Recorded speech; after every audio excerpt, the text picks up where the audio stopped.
people who haven't done a lot, or they're just starting out and they're like, yeah, I wrote this, I'm going to direct it and I'm going to star in it. Right. And I'm going to this. And it's like, okay, you can, but it's like, is it going to be the best it can be? Mm-hmm. Is it going to go anywhere? Are you going to sell the thing? You know, or is it going to be a really nice home movie that you have that you show your friends?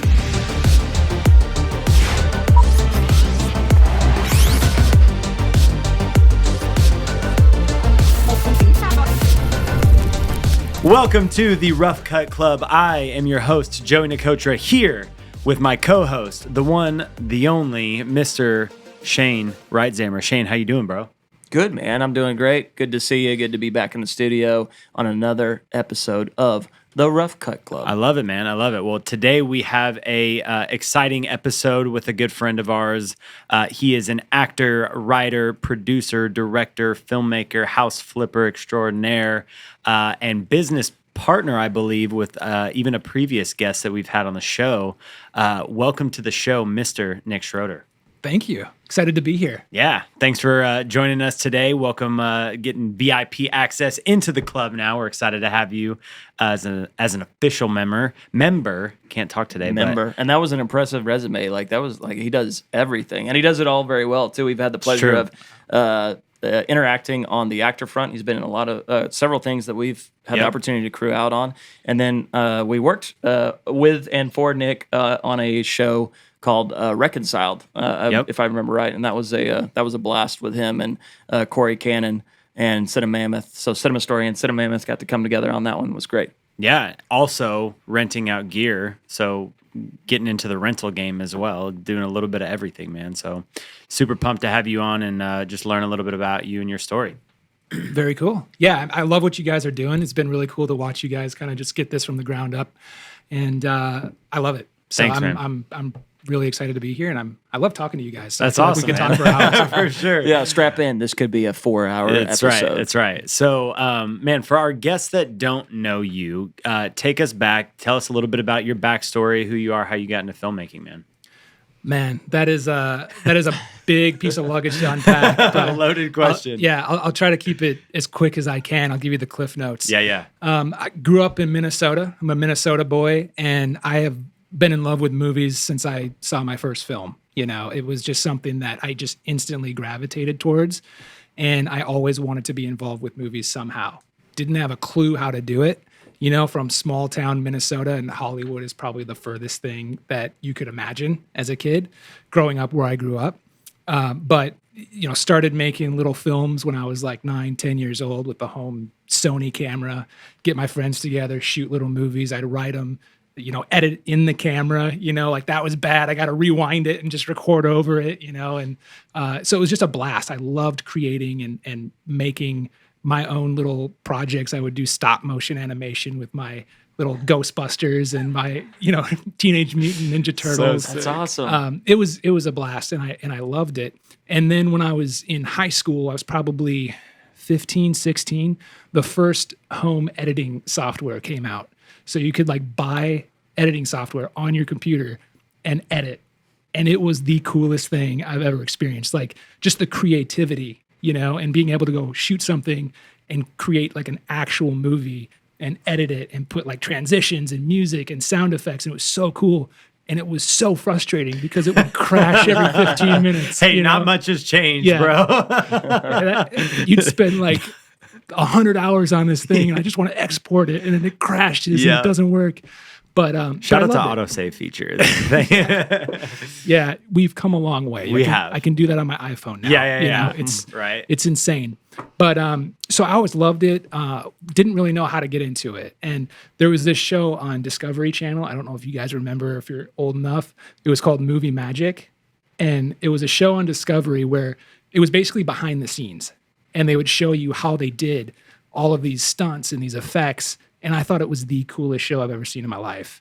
And then when the DVDs came out, they had the behind the scenes feature on DVDs. And I loved that more than I loved the movie, you know? So I always wanted to learn. I was always just so amazed by the art of filmmaking That and what it was. That brings me, like, you just unlocked memories from back when like DVDs would come out, and it was like you had the sections where it was like play the film or the behind the scenes film, and I forgot that they used to do that so often with movies, and it's not a thing anymore. It was such a good tell sign if you wanted to be a filmmaker, if you did click that behind the scenes, even sometimes before you even watched the film, or you couldn't wait till you finished the film, so you could watch the behind the scenes. And I would watch every single behind the scenes featurette that they would have. That's awesome. I'm glad he brought that back up.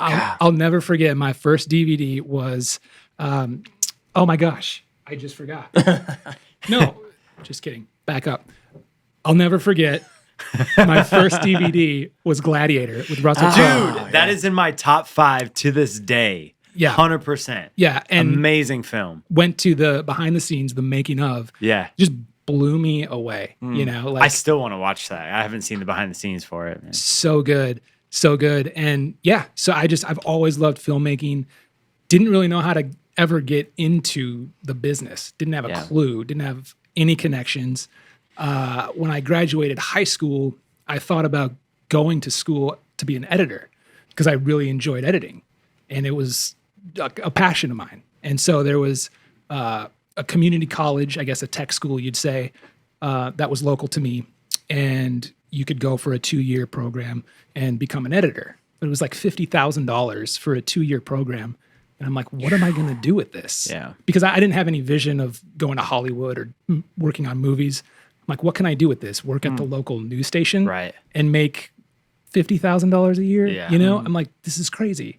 And so I just passed on that and kind of figured, well, I'm just going to go and do the family business. You know, my dad owned a construction company, was super successful with that. And I thought, that's what I'm going to do. And then when I was 19, there was a random casting call, I guess you would call it. My uncle saw in the newspaper. He's like, why don't you go do this? And I was like, okay, cool. I'll go. I have no clue what this is. I don't know what I'm doing. Went, kind of did like a little audition thing. They took me. Long story short, ended up going to New York for some competitions for acting and modeling. And then I had a manager in New York that wanted me, had a manager in LA that wanted me. And I was like, oh, I'm all about Hollywood. Like, I don't want to go to New York. You know, New York is theater, Broadway. Like, no, I'm all about Hollywood. So I was all set to go to Hollywood, move out there. I was 20 years old. Got diverted down to Florida, actually. Got into an actor's studio down there. Started doing short films. I did my first feature. It's a World War II submarine movie. Nice. It's one of the coolest experiences of my life. And it was just a hard road, though. You know, even at 21, I'm like, what am I doing? You know, I'm like, am I going to be 25 just trying to be an actor? You know, like that's what I was thinking. So I had kind of made up my mind that I was going to move back up to Minnesota and start doing the business again. And right when I made that decision, I got a phone call that I booked a pilot for a TV show. And so that reignited the passion and kind of put a wild hair at my butt. And I'm like, no, this is crazy, you know? A lot of people on the pilot were from LA. So it made me want to move to LA. So I said, I'm doing it. And at 22, packed up the car, drove across the country to LA, and I spent most of my 20s in LA. Wow. What a journey. Okay, so let me just back up. At 21, he's stressed. He's like, where am I going to go with this? Which agency? He already booked a feature in a submarine. This is awesome, man. What a journey, though. And that's really cool, the experience that you had even at that early age. Yeah, and I actually, when I was in Orlando, I actually booked Never Back Down. And you're kidding. Yeah, so that would have been the first movie that I ever did. And I was over the moon, like so excited. That was like a huge movie. Yeah. They loved me. They loved the audition, right? Wait, so, which role was it? It was a small role. Sure. So it was supporting. It was one of the football players. Yeah. And I would have gotten the fight with the main character. It was like the opening scene of the movie. Right. Yeah. And so, you know, I'm 21. This is the first thing I've ever done. That's awesome. Super excited. They called me up to Orlando to work with the stunt coordinators. So I get up there, go to the production office, see the director, who was a big director. As I'm walking in, Amber Heard's walking out, and Cam Gigadet. I never know how to say that dude's name. I think it's Gigante. Gigante? I think so, dude. I always called him Gigadant or whatever. Yeah, I'm like Gigadude. I think it's Gigante. That's Yeah. nothing like it's spelled, but that's crazy. I think because Will Kaufman just did a movie with him, and that's how he pronounced it. And I was like, I'm going to pretend that I knew that, but I called him Gigadant or whatever forever, but it's Gigante. Yeah, no, it's crazy. Like, I knew him from the OC because the OC was like one of my favorite shows. He comes walking out. I'm like, dude, this is crazy. And then Amber Heard, I didn't know it was Amber Heard. But she came walking out. I'm like, this is amazing. And I walk in. They have this whole setup with, pads and heavy bags and all this stuff for the fight training. And I walk in there and I recognize two of the stuntmen, the stunt coordinators from 300.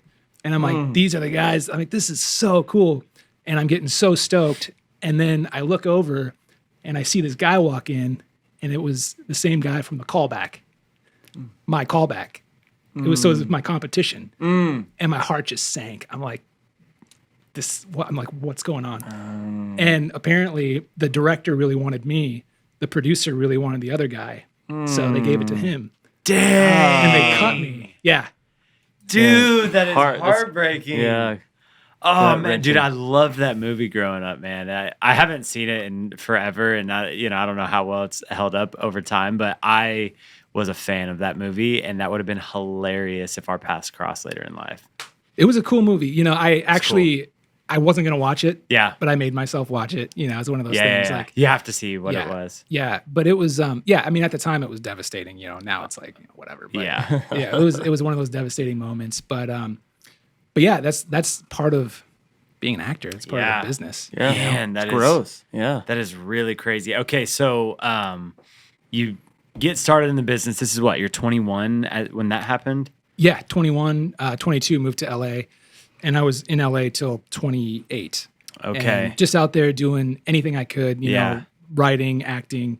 I worked on everything, network shows, big movies, commercials.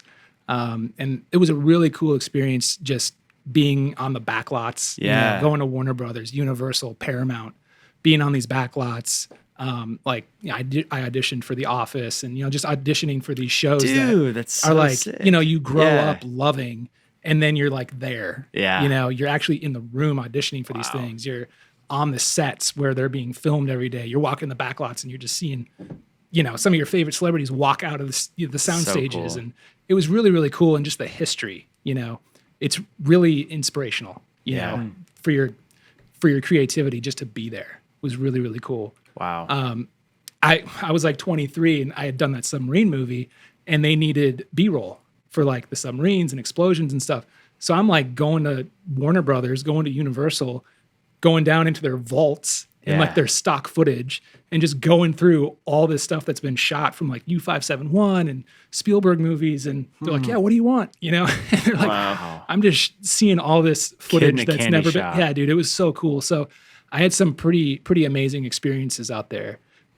Did the T2 stunt show, the 3D stunt show. I played Arnold Schwarzenegger in the stunt show. Oh, that's awesome. Which Arnold is one of my biggest fans. Same. Not many people connect with me on that, but I grew up a diehard Arnold fan. Yeah. I have seen T2 over 150 times, not even kidding you. To this day, my most viewed movie that I've ever seen.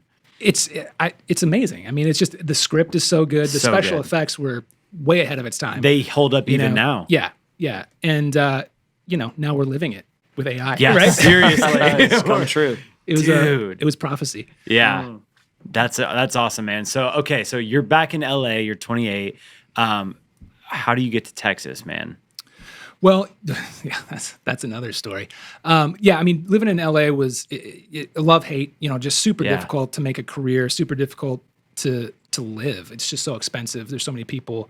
And I would see a lot of my friends were working actors, like professional actors that you would see in everything. Yeah. And they have families and they don't know where their next paycheck is going to come from. They don't know if they're going to book another job. Most of them rent a house because they can't afford to buy one. And I'm like, I was 25, 26 and they're in their 40s. I'm like, what am I doing? It was that whole thing again, like quarter life where crisis. am I going with this? Like really, let's be realistic. The odds of making it are you got to win the lottery, So I ended up moving back home to Minnesota and moved back home, missed my friends, missed my family, that whole thing. And just wanted to start a life and started a construction company. That started going really well. Started with nothing, didn't even have a tool, but I'm like, oh, I guess I'm going to start a construction company and do that. And God just totally blessed it, man. And like I said, every year doubled in business, and that was going really well. But I always had a huge emptiness because filmmaking, it's a sickness, dude. It's whether you're an actor, whether you're a writer, it's like no matter how much you hate it, no matter how much you want to quit, you can walk away from it for years. It will not leave you alone. It's like that ghost that just haunts you, you know? And you're like, it's that itch you have to scratch, you know? And so I really missed it. And I was back for a couple of years, and I'm like, man, I would give anything to be on set again. I'd give anything to be creative again, you know? But I didn't know how. Again, like I'm living in Minnesota, like what am I gonna do? I'd audition for things here and there, and you know, every once in a blue moon book something, but there was nothing going on in Minnesota. And, you know, I'd pray, I'm like, God, if you want me in the industry, you're gonna have to pull me out of here, you know, because now it's like, I've got a business, I've got a career, I've got a home, you know, I don't know how this is gonna happen. And then I get an email from my business partner, my investing partner in real estate, has nothing to do with the film industry. I mean, this dude flips houses and, you know, buys apartment buildings. And he gets an email about a casting for, I don't even know if I should talk about it, this thing called And so I got involved with this up and coming, what I thought was this up and coming streaming network and TV show. Got heavily involved. The dude even made me the CEO. I invested a ton of money into this thing. Had friends that invested into this thing. Turns out it was complete scam, like total fraud. And it's one of those things where it was like, I wasn't naive. Like I knew, you know what I mean, in the back of my mind, but you want it to be something. And I believed in the guy more than I believed in what he had, you know? So I put all my trust into him. Anyways, long story short, ended up being nothing. But through what was one of the worst situations that I had experienced in life, I'm now sitting here with you guys. Because had I not gotten involved with that, I never would have been in Texas. We were going to set up our studios for that streaming network at Capernaum Studios. Wow. That's where we were going to have our offices. So he told me to go down to Texas, meet Tammy, tour the studios. Through meeting her, she cast me in Washington's Armor. Wow. On the set of Washington's Armor, obviously I met you guys. Yeah. Met Corey Cannon, who was my stunt double for Washington's Armor. And the rest is history. Like, I think in 2021, I was down here 14 times for projects and just hanging out and visiting and doing different things. And Corey and I always talked about, we want to produce, we want to executive produce. That's when Trey and Ariel, who were longtime friends of mine from LA, I've known them for 16 years. I knew that they had shows that they were trying to do, really believed in them, believed in what they were doing, believed in their message. And I was like, hey, Corey, you want to produce a TV show? And he's like, yeah, sure, I'll do it. And we both had the means to do that. So we executive produced Reconciled. And through that, Trey and Ariel came out to Texas because we filmed at Corey's house in Fort Worth. They came out to Texas. I was able to tell them all about Capernaum Studios and my experience there. And at that point, I had known Tammy really well. And they're like, man, we love it. We want to go look at it. We want to go see it. We want to tour it. So I brought them out to Capernaum Studios. They saw the sets. They met Tammy. They met the team out there. They're like, this is perfect for this movie we want to do. It's called Bringing Back Christmas. Like, it'd be way better to film here than LA. So they ended up bringing their film out to Texas, and we got to work on that, and it was amazing. It was an amazing experience. That's going to be in theaters this November. So it was just kind of one thing after another, snowballed, and here we are. So, and fun fact, Nick and Corey reached out to me, and my daughter Kaya, who was probably 4 months at the time, played baby Jesus in the film, which I was super stoked. So, but it was really cool to see you guys out there on that set, and then going all the way back to content. the content conferences. I think that's the first time I ever saw your face. And then content, I think it was 2019 or 2020, maybe it was. And the next thing I know, I saw you on Washington's Armor, and cast. It was awesome, man. So that's crazy. I did not know all the backstory. Dude, I didn't either. How all that crosses and came together. But like you said, man, that's a God thing. Like, even through what seemed like a disaster, like, dude, look at all the success now. Like, you and Corey are crushing it with CinemaMammoth. Ariel and Trey and what all the things that y'all are doing out here, and you guys got to meet Cinema Story, which we're super Cherry on thankful top, for. baby. For sure. No, love you guys. But yeah, seriously, I mean, in literally, what's it been, 2 years? Yeah. If 2.5, maybe. I went from, doing construction, not thinking I'd ever be involved in film again, to I've executive produced a TV show, which is on TBN now. I've executive produced film, which we just sold, feature film, a monster thriller. Worked on bringing back Christmas, was production coordinator on that, which is going to be in theaters. And now, I mean, we've got a slate of 4 films that I'm really excited about, and things are just crazy. I've got reality show I'm working on. So it's incredible what's happened in a very short amount of time. Dude, I have literally a million questions that I want to ask you about so many different topics, but you've touched on like what your film journey was like almost a little bit out in LA versus what it's been like here in Texas, which I think is kind of an interesting viewpoint, you being both in the industry over there, which for everyone in Texas, the grass looks greener over there by, like a long shot. But at the same time, you've gotten to walk and do both. Talk to me a little bit about what your viewpoint is on like the film industry over there versus over here, with you kind of having a foot in both, states and cities, if you will, for a season of your life. Yeah, I mean, I think from my perspective is going into Hollywood, unless you are very well connected, or you have family members, or you have best friends who are in a position to give you a job or bring you in, it's almost impossible to break in. I mean, you can throw rocks at the windows and you might get a crack every once in a while, but it's so difficult versus if you could be in like a Fort Worth or a Dallas or even, Louisiana, some of these smaller markets where you can actually work, and build relationships and, your career can take off. I don't know that there's any benefit to living in Hollywood anymore. Everybody I know since I've lived there has moved and left.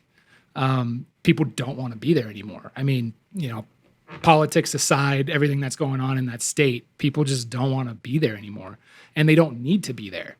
They can move to Texas, they can move to Louisiana or Georgia or the Carolinas, or Kentucky now is blowing up. I just did 2 films in Kentucky last fall. There were 6 other films at the same time that were filming there. And I had no idea, but their tax incentive is so great. Yeah. California, there's zero tax incentive. They don't care, So I don't think you need to be there, Even some of the biggest films, all the Marvel Netflix stuff is being done in Atlanta. So you don't need to live in Hollywood, but this business, like most things, it's 100% relationship. It's who you know and how you know them, and so the best thing that you can do from, the earliest age you can is just start building relationships, start working, getting on sets, meeting people, treating people well, work your butt off because they're going to remember you. I mean, you guys know from working on sets, you work with somebody, they have a great attitude, they're fun to be around, they do a good job, you will always bring them back, right? Mm-hmm. Yeah. So I think that's the best thing that you can do to work your way up and get noticed. Love that. That's great advice. Great advice. Putting yourself in the room. We talk about that a lot on this podcast. You got to first put yourself in the room, and then you have to show up and do the work. Preparation meeting opportunity too. Just like when you're prepared to do a good job on set and you bring the right attitude and you're a likable person, you meet someone, like that's how opportunities come along. And people want to work with people they like and who do quality work. And it's like who you know and what you know, or it's all you got to focus on, It really is. Yeah. I mean, it's like the Adam Sandler crew. It's easy to kind of poke fun at that, but it's like the same guys in every movie. It's because they're his boys. He loves them. He loves working with them, and he can trust them. And it wasn't until I got more into the film industry how much I realized it really is about your team, and it's about who you surround yourself with. And then from a producing perspective, that's 100% true, and that's why I love Texas so much, because I've found such amazing people, producing partners, directors, DPs, crew members that I will always use on every single project I do, and it's just a hard industry anyways. And when you have people with bad attitudes, or people who don't do a good job, or people who don't show up, or whatever the case, it's like it makes making a movie that much more difficult, and it's just not worth it. So when you find those people that you click with and that you can trust, be like, yeah, Joey's got this, Shane's got it, I don't have to think about it. It's invaluable. It's peace of mind too in the project. And it's like, there's so many things that are going through. I saw a post, I don't have it, but it was like, even just on like the DP side, like all the things that a DP is thinking about all in the same moment. And just to have like lighting, composition, worrying about sound, worrying about camera movement, worrying about the settings in the camera, the f-stop, the IS, the shutter, it goes on and on and on, all at the same time. That having peace of mind with my crew is such a valuable thing for me, where I'm like, I'm not worried about this team member because I know they have it. It's it's a priceless component of making a project together. Same with the directing. Like when you have a DP that you do not worry about because you know what they're going to deliver, and they're going to do it with a good attitude, it makes the process better. So, yeah, I agree. We just had Tammy Lane on as a guest a couple episodes ago, or maybe the last episode, and trust. It all goes back to that relationship and trust and building those relationships, and that's really cool to hear. So I never drank the LA Kool-Aid. Joey, going back to your comment about the grass is greener. Moved there. Yeah, Joey, I almost lost Joey to LA, and I just, man, when I got into the industry, I thought, LA would be cool, but I kind of had perceived and had heard how hard it is to make it there, and I saw so much opportunity in Texas, even back in 2012, and when there was just opportunity being birthed. I mean, people were starting to make films, and there was more than just TV. Because like in Minnesota, it's like, okay, if I go to film school, what am I going to do? TV. That's all that's available. Or you move to LA or New York, right? Now you can literally move to any decently sized market and find film work. Either as a freelancer or there could be a production company that's hiring, or an ad agency. So there's a lot of opportunity to create that there wasn't before. So it's really cool actually to hear somebody say that that's true with LA. Yeah, 100%. And I mean, there's a mystique to it, right? I mean, it's Hollywood. You as a filmmaker, as an actor, you want to go to Hollywood, right? Yeah. You have the stars in your eyes. It's a dream, and that's what it was for me. And it was really cool to experience it, and I'm glad I did.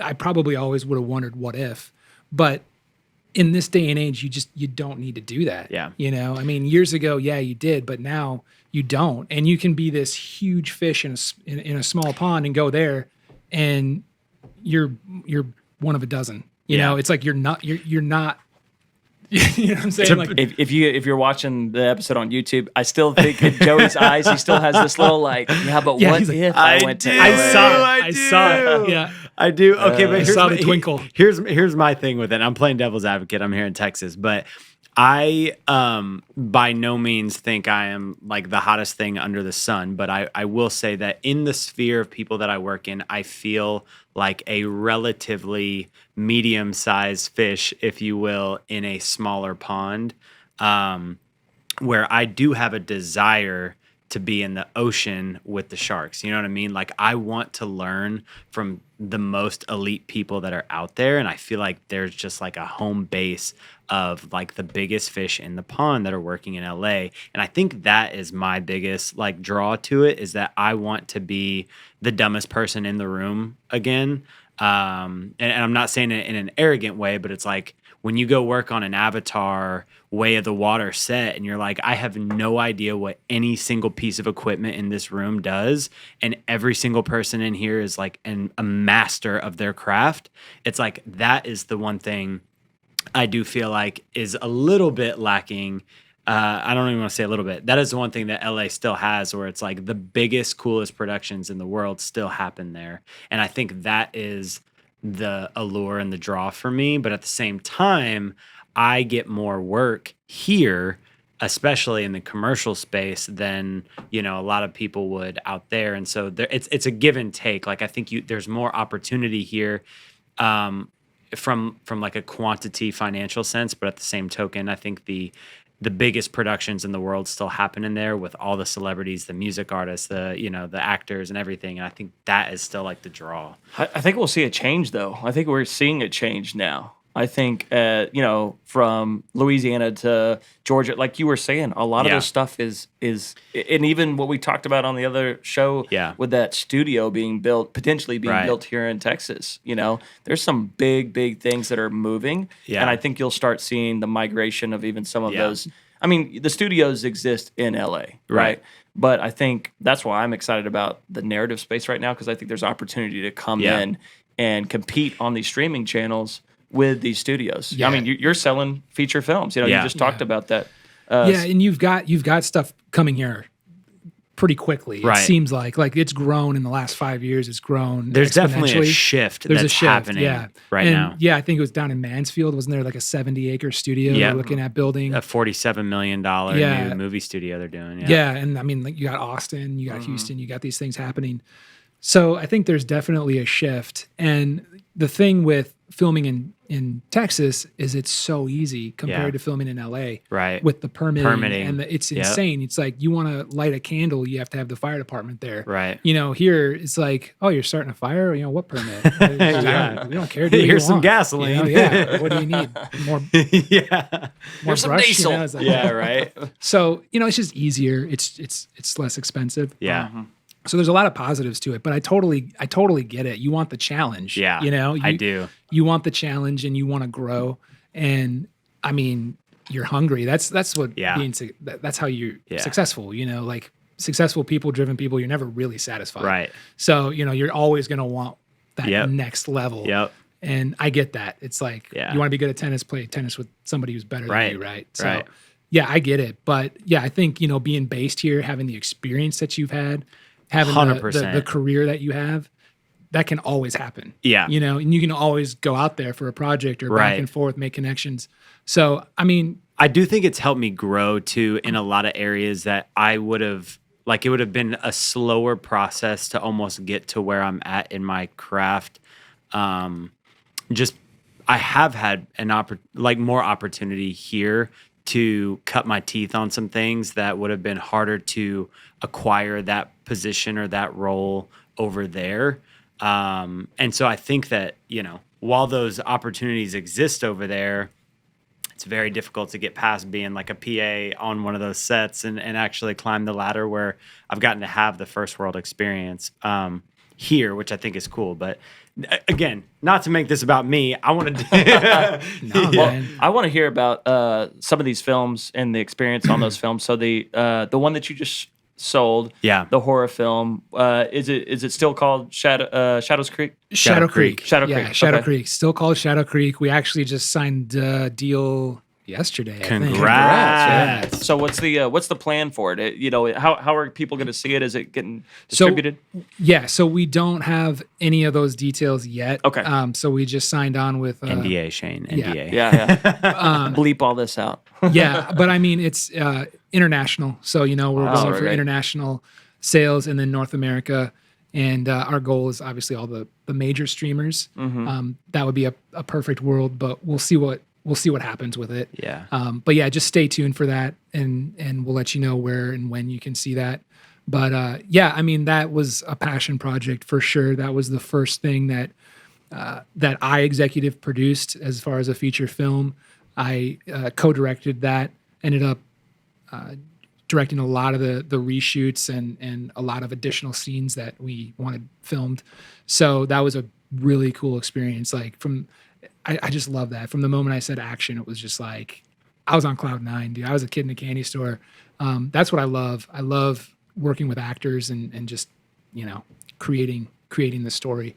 But yeah, it was a again, it was just a total God thing. Like I met Corey, I met Ryan, Sharon Oliphant's another producing partner of ours. She actually moved to Texas for the same reason, and then got here and had no job. And, she's like, what am I here for? And just saw that we were trying to produce a movie, reached out to us, and, the rest is history. She's an amazing person, amazing producer. She'll do anything for anybody. So she's a major asset to have on the set. And the four of us just got together and we're like, we want to make a movie.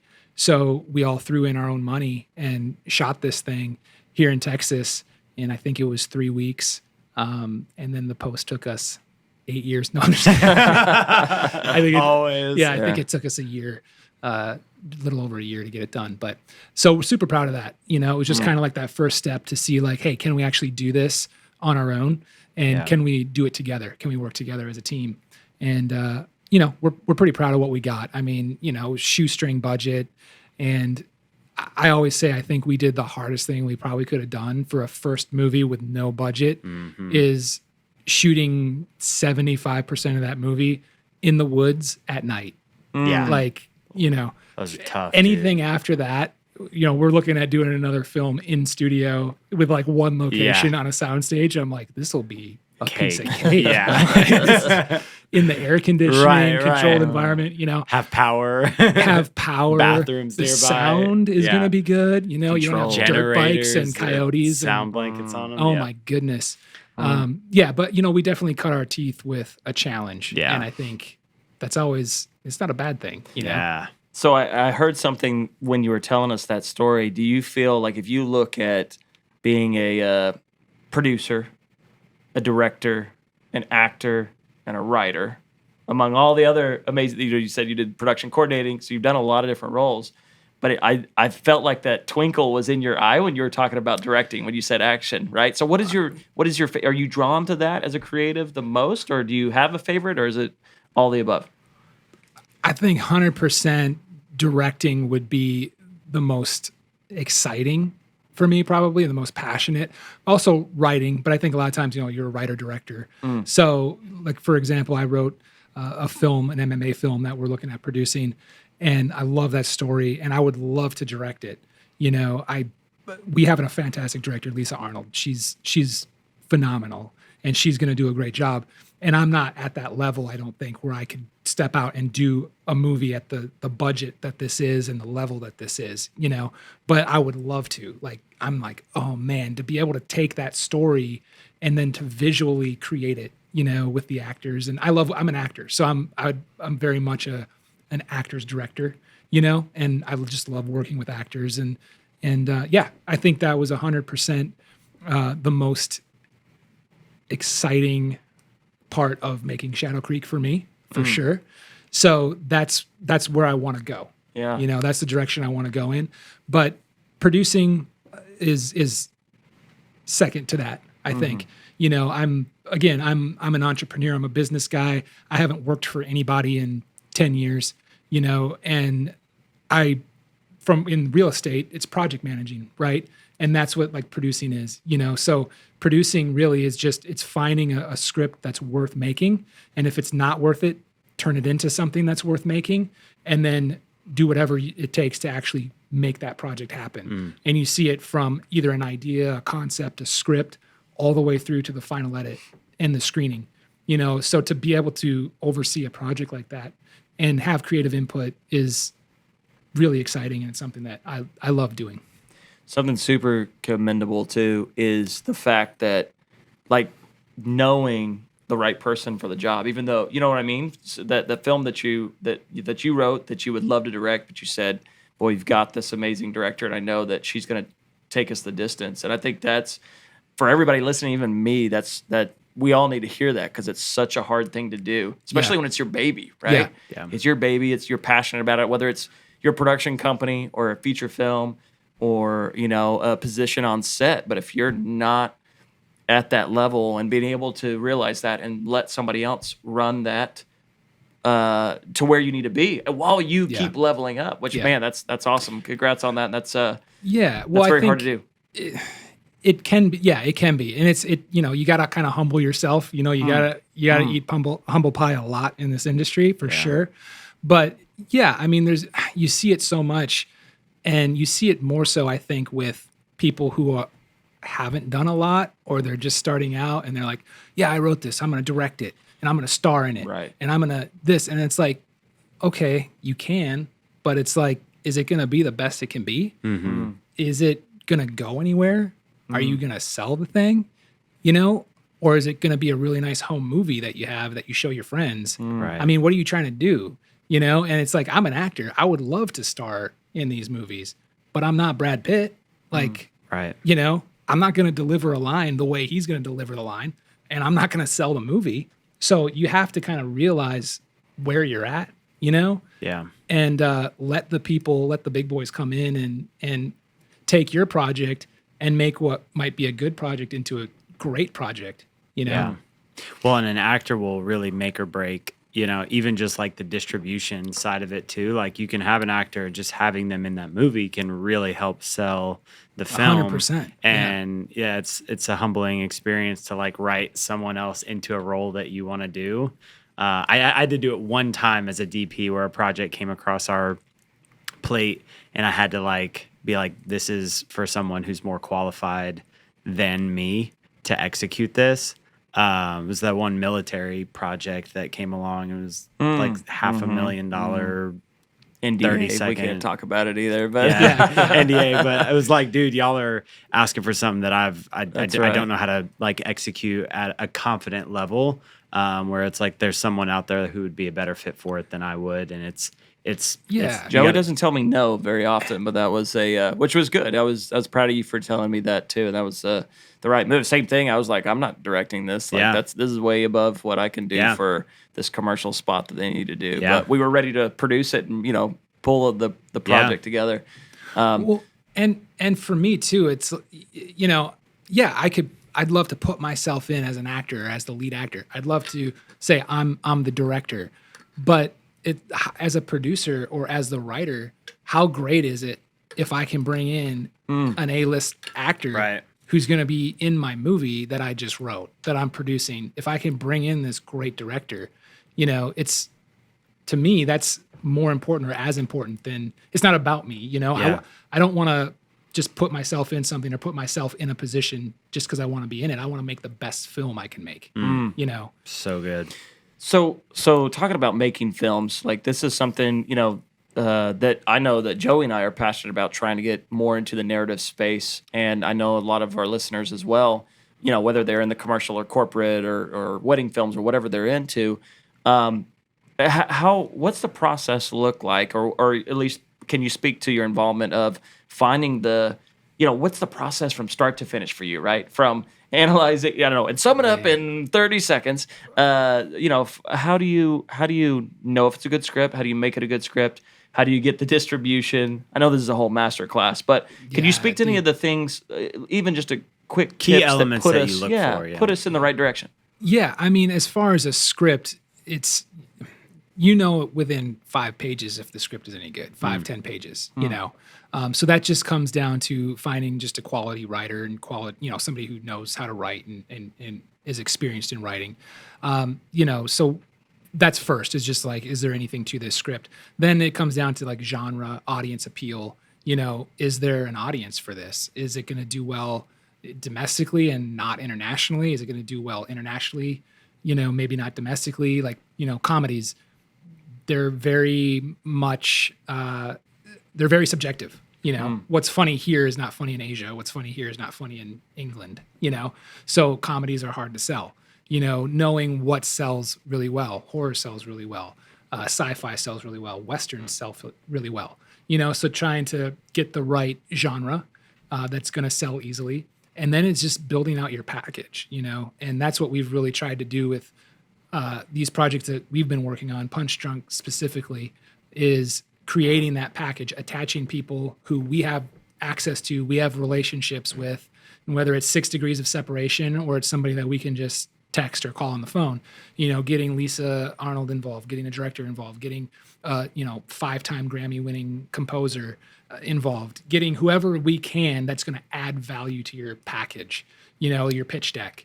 And I would be very careful about attaching people who aren't going to help you, because you can attach all these people in these roles. They don't do anything for your project. You're kind of shooting yourself in the foot, because you've already promised positions to people or roles to people that don't do anything, that don't push the needle. And then going back to actors, man, it's like a chess game. It's the weirdest thing, but actors are commodities like anything else, like NBA players, like, somebody could be really famous here. They do terribly in Europe or in South America or what. It's just the weirdest thing, but an actor sells your movie, period. It's just, that's the truth. Unless you have a director who's this amazing, hot director, Spielberg, he'll sell a movie, right? Tarantino will sell a movie. But aside from that, your actors are going to sell your movie, Right. So you need those at least 1-2 roles in the film that are going to be pivotal roles, with at least 30% of the movie, 30% face time, that are going to sell your movie. And when a distributor looks at it, they're going to say, yeah, I'll take it because so-and-so is in it. And that's a difficult thing to do. But if you can attach those actors, then you have a really good package. That was one of the best master classes I've attended. Seriously. And you did it all in probably like 3 minutes. Great piece there.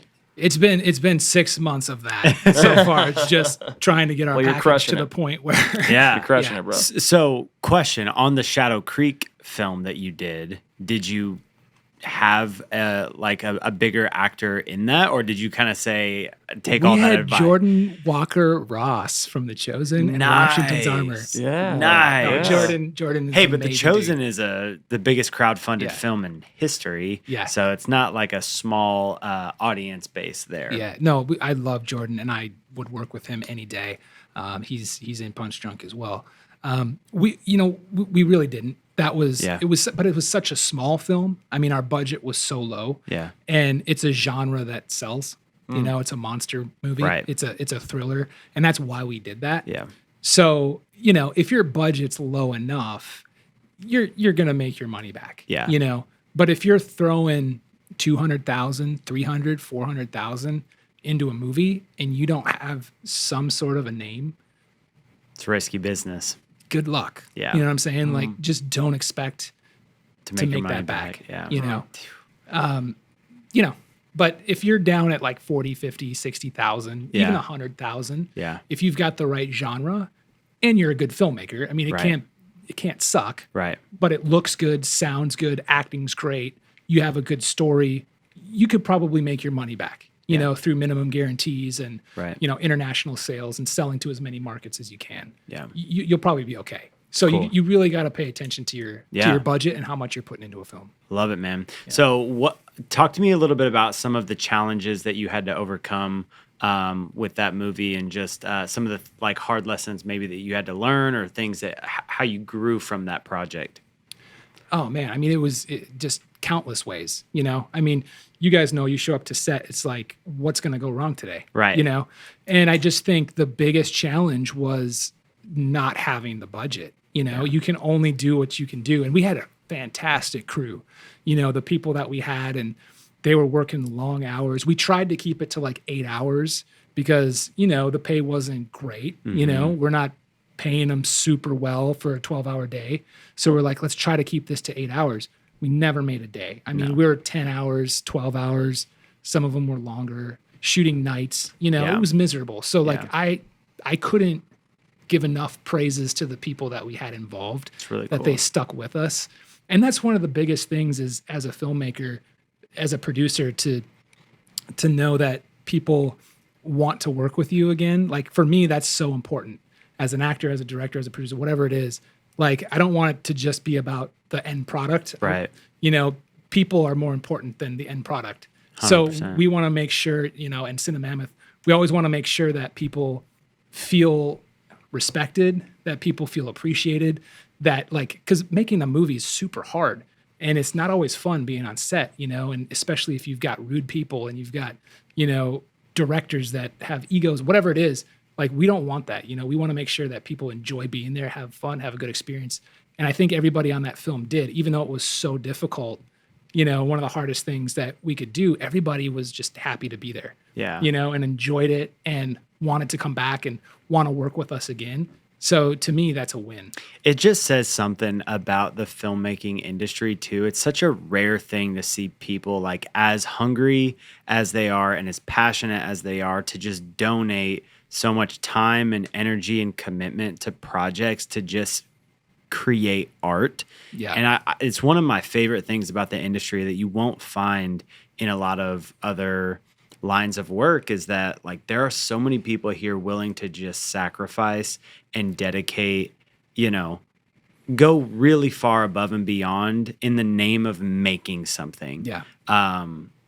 It's just one of my favorite things about this industry is you got people willing to sacrifice for art's sake. And I think that's super cool. So I'm glad you had a team that was willing to do that. And we've done it. We've all done it. And I'm at the point where I super appreciate that, but I don't want people to have to do that anymore. Totally. I want to pay people what they're worth. Yeah. And it's tough to do in this business sometimes. Yeah. Well, man, I have so many more questions, but I feel like we're gonna inch our way towards the end of the segment. So I got 5 questions that we'd like to ask every guest while they're on the podcast. And I'm going to start by, if you could go back and do it all again, what is one thing that you would do different? And I'm really interested to hear your story because you went all over the map. If you could go back and do it again. I mean, there's probably 1,000 things that I would do differently, but I think just trust the process more because, you get caught up in this is never going to happen. What am I even doing? And I think like filmmaking, like if you go to school to be a doctor, in 8 years, you're going to be a doctor. Yep. Like it might suck for 8 years, but at the end of the road is straight. The road is straight. And at the end of those 8 years, I have a degree and I'm a doctor. In filmmaking, I could put 10 years into this and I'm still not a filmmaker. Yeah. You know what I mean? Like you're a filmmaker. I mean, if you take out your phone and you shoot something, you're a filmmaker, but you might not be where you making want to money. be. Yeah, you might not be making any money. And you know what I mean? Yeah. So there's no like end in sight. But I think, so that for me always was super discouraging. And I just didn't, I couldn't see the future, if that makes sense. But looking back, it's just the everyday, the little steps, the choices you make, the habits you build, just working at it.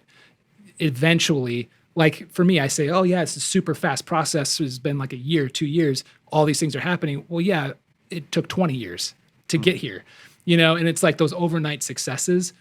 Yeah, it looks took like 20 it years took, to be an overnight success. Yeah, it took you 20 years to be an overnight. So yeah. I think it's just trusting that process of like, yes, this will happen. It will work out. I have no clue how, but I'm going to just keep doing this every day. I'm going to keep whatever it is, writing. I'm going to keep shooting stuff. I'm going to keep editing, and eventually that opportunity will come, and you'll look back and you go, wow, how did I get here?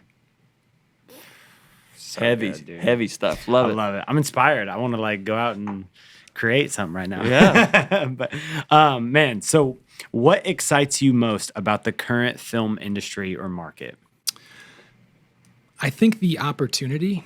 I mean, there's a lot to be said about the streaming networks and how the entire industry has changed. I mean, completely changed.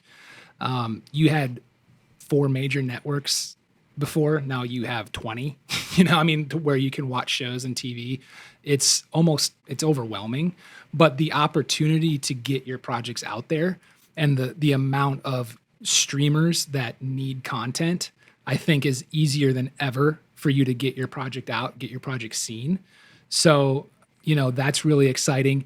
And just where we are with technology to be able to create industry standard movies with almost no budget now. I mean, in the 90s, it would cost you $100K just to rent a camera and film. It was impossible for an indie filmmaker to make a quality Let film. alone the film stock that you were using. Yeah, to it created the lighting. You couldn't. Where do you even get it? Yeah. Now, literally, you can take out your iPhone and shoot a movie. Yeah. And it's going to be in 4K and it's going to look pretty good, you know, and you can edit on your iPhone, edit on your laptop. So there's really no excuse to not do it. And there's no excuse not to make great quality films. So I think it's just super exciting that you have the opportunity to do it and there's an outlet, you know? So good, man. Yeah, there's definitely more accessibility from like every angle now than ever before, and there's more demand than ever before. So like even just like the lights that Aperture and Godox are creating that are like bi-colored 1200, you know, LED RGBW lights that are like, dude, this is, and at the price point that you're doing it at now, it's like the lighting is cheaper. Cameras, you can go out and get a little Sony FX3 for like $3,000 or $3,500, and Netflix has approved it.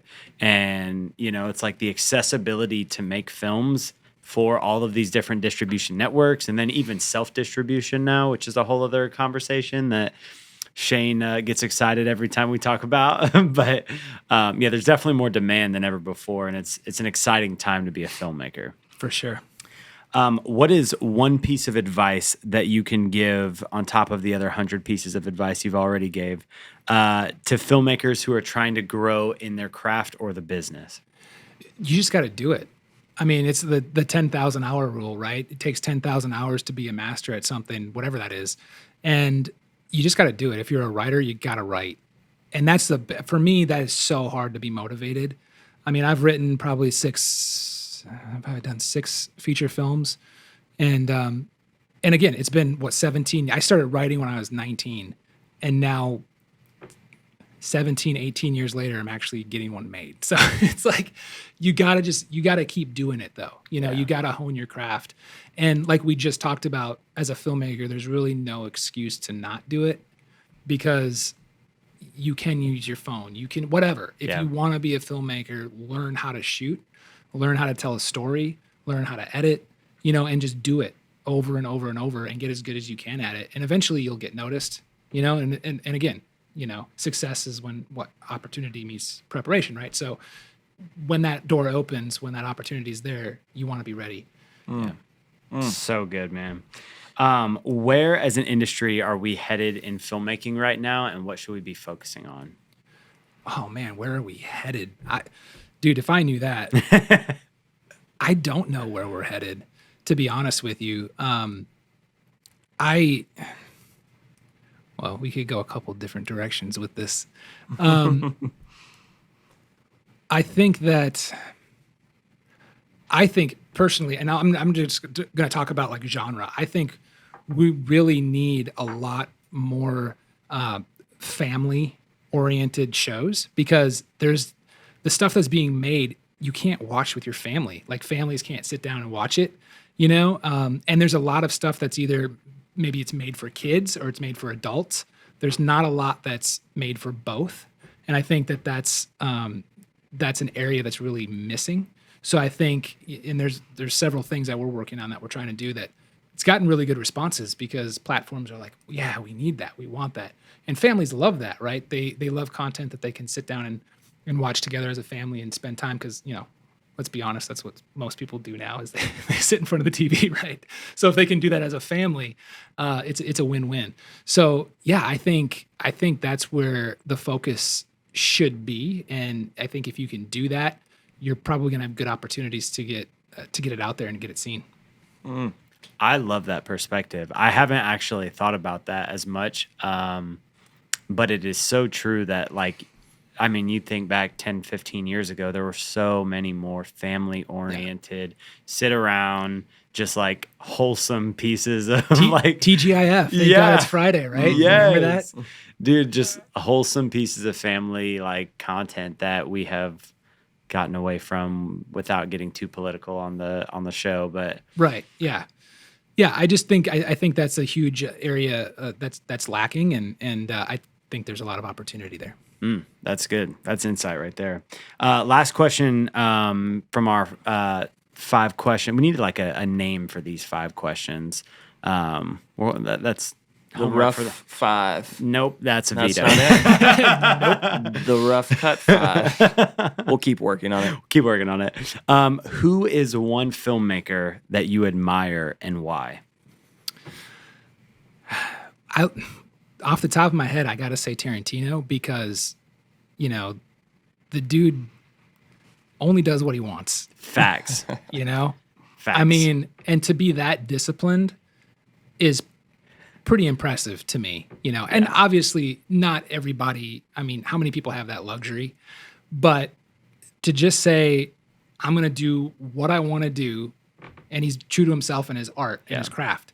And he's like, and if it's not, then I don't need to do it, And that's, I wish I was that disciplined, but I'm not going to lie. I've done a lot of crap just because I have the opportunity, or they're paying me, like, so. It's a need. One of my favorite quotes to like paraphrase what he said one time is like, I make movies for one person, and that's me. And I don't care who is in the audience. I make movies that I want to watch. And I was like, that is such a powerful just like framework to guide your films, is to not make movies for, this group or person, or, it's like, I want to make movies that I want to watch. And I feel like most people in the industry, whether you're an actor, you're a filmmaker, you have to go through an entire career to get to that point where you can say, okay, now I can just do what I want to do. And he's made a career of that. So I think it's really cool. Yeah. That is, he's a legend. We'll end it at that. But I was gonna say something. I was like, I'm gonna steer away. But man, dude, thank you so much for your time, your insight. This has been one of my favorite episodes so far, for sure. So thank you for just coming out, kicking game. What's ahead, man? What's coming up on the horizon for you the rest of this year? So we are trying to do at least one film this year. That's our goal. We had wanted to do 2, but it's June already. So we'll see. But Relatable. Yeah, things are moving pretty well for a couple of projects. I've got a sports drama that we're doing. We've got a supernatural thriller that we're doing, and I've got a reality show that I'm working on as well. Beautiful, man. And so, we've got a lot of stuff on the horizon. And just, talking about the ups and the downs and the hardships, I was like at the point where I'm like, not long ago, I'm like, man, why am I doing this? What am I doing? Why am I here? I'm like, do I really want to, why don't I just focus on real estate and, making money? And then like the next day we get an email that like an A-list that we really wanted is, on board, loves the script. And it was just like changed everything. And that was literally yesterday. So Wow. You know what I mean? So we've got some exciting stuff happening. I wish I could give you more details. Sure. NDA. I just can't yet. I had a couple things that just aired. I was started in a Lifetime movie that just came out in a couple months ago. Yeah, and then I did a Inspiration Network TV show, Into the Wild Frontier, which Willie Molina did as well. Nice. That's awesome. So I've had a couple things that just aired. I've got a feature film I'm doing in September up in Michigan, which is going to be really cool. I'm excited about it. It's period piece, takes place right after World War I, and it's about a gang of bootleggers Nice. up in the so Panhandle. fun. Yeah. So that's going to be exciting. And we've got a lot going on. So just stay in touch, follow CinemaMammoth, and is that the best way for people to connect with you? Yeah, if you want to connect with me personally or follow me personally, Instagram is the best. So it's just at Mr. Nick Schroeder. Mr. Nick Schroeder. Mr. Nick Schroeder. Or you can go to CinemaMammoth.com and just check out the projects that we've got going on. And Ryan's pretty good at keeping that updated. So. Yeah. That's awesome. Man, thanks for the transparency too. I feel like that's a lot of filmmakers, even us, you do have these waves, right? Oh, like a month ago or 2 days ago, you could be like, this is it, we're done. Like, what are we doing? And then it is a roller coaster. So thanks for sharing that. I think a lot of people do need to hear that. And we say that all the time. It's a wild ride. You just got to stay strapped in and enjoy the process, trust the process, like you had said. Also, I feel like Nick might have just kicked off one of the first, Joey's dreading what I'm about to say. He's like, where's he going with this? A new shirt idea for the podcast, okay? filmmaking is a sickness. Ooh. He said that. And I Dude, think we should have that as his quote and the Rough Cut Club on there. I love it. I would wear that. I didn't even get a chance to like speak on that because we wound up rolling into the next thing. But that's such a relatable concept. Even just like the beginning of a film is always super exciting. The end of the film is super exciting. But in the middle, like sometimes you literally physically get sick because of how difficult it is to do. And it's like, why am I doing this? And it's for the final, like it's for the process. And the process is what sucks you back in. And even as difficult as it is, working nights in the forest and doing all the hardship, laborious tasks we have to do, it calls us. Yeah, 100%. And when you're in post, when you're editing, and you've seen that movie 100 times, and you're like, I am never gonna do this again. I'm never gonna even watch this movie. The moment it's done, you're like, when's the next one? Yeah. That's so good. It's like, man. what is wrong with me? That's so awesome. Well, Nick, dude, thank you again for coming out, making the trek here. Mr. Filmmaking is a sickness himself. Dude, just appreciate the game. Thanks for taking the time to do this. And we're glad that you made it out here. Yeah. And if you're watching this on YouTube, please drop us a comment. Maybe order the shirt. You know what I mean? Pre-order start yesterday. Make sure we'll put Nick's links in the comments or in the caption. Make sure you're following us on wherever you get your podcasts. That's right. And we'll see you next time on the next episode of the Rough Cut Club. Cheers. Later. Peace.